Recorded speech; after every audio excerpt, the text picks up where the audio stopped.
This is going to be the first episode of Hip Hop History with the Microphone Prince. I got the honor and the pleasure of hanging out with my brother, LA Sunshine, at his crib. He don't allow nobody in here, but I'm in here, and we're going to give y'all the real. Brother. Peace, King. Peace. Yeah, man. It's like, you know, I admire you on a personal level. Right, no doubt. I can see know what I it. mean? I can see it. And, that's where he was up there, seeing it. But, yeah, you know, it's like sometimes I separate you from everything that I came up knowing in hip hop. Okay. You know what I'm saying? Because the first time I heard hip hop was Rapper's Delight. Okay.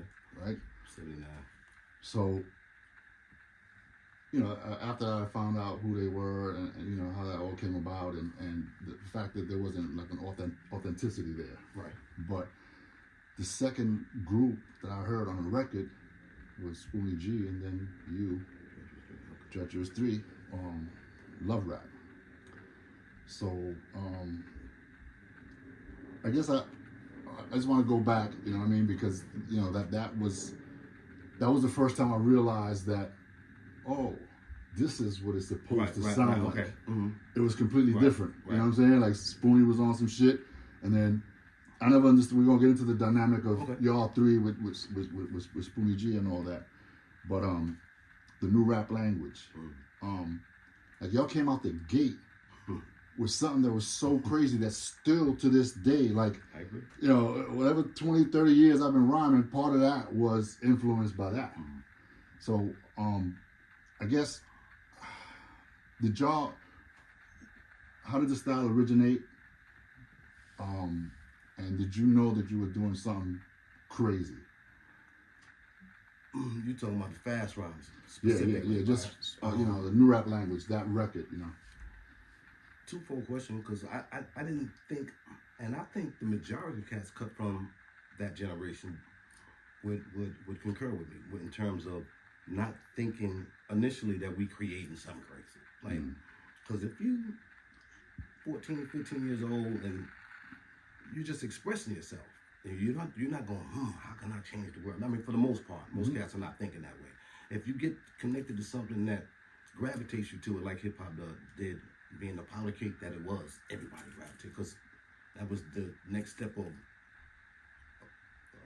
revolution. So in so many words, because man, you remember what the Bronx and the Harlem and the hood was like. Man, it was a powder keg. It was going to blow up. It was blowing up. It was going to be a problem. It was about to be a problem one way or another. But I think indirectly, but not coincidentally, hip hop merged,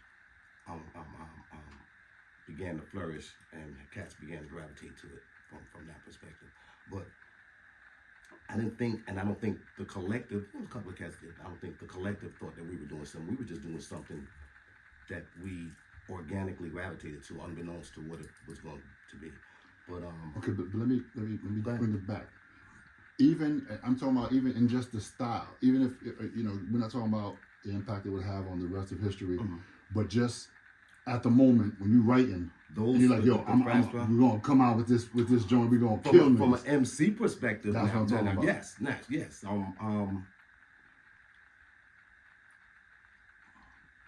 I'm only thinking because I don't want to use cocky as, I don't know if cocky is the right word.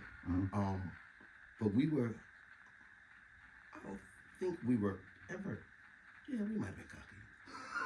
No, I'm trying to think, because I'm a realist to man. I have no problem if it's legit, it's legit. But I want to make sure whatever I'm spitting, I'm articulating. But that was part of the That was part of the job. But that's part of why, because we were kind of cut from a different cloth in terms of just being analytical and breaking down what cats is doing and being real with it. Like, cause we see some cats that's handling their business.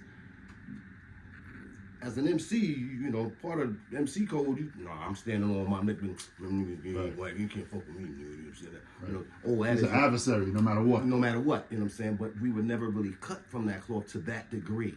We was never, and the example I use is that if you ask, especially during that generation, if you ask cats, yo, name the best 5 MCs, whoever the MC was, if you ask MC Cubby D who the best MC, he gonna say,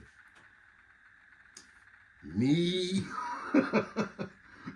Right? Yeah. Right? Regardless of who else comes after that. It's part of the job. That's just part of what it is. But we were never really cut. I could see some cats and go, we first met Cold Crush. It was like, oh no, these cats, they're cool people, but they talented. I'm gravitating. If you want to keep me here, I'm down with you, and I'm gonna give you that.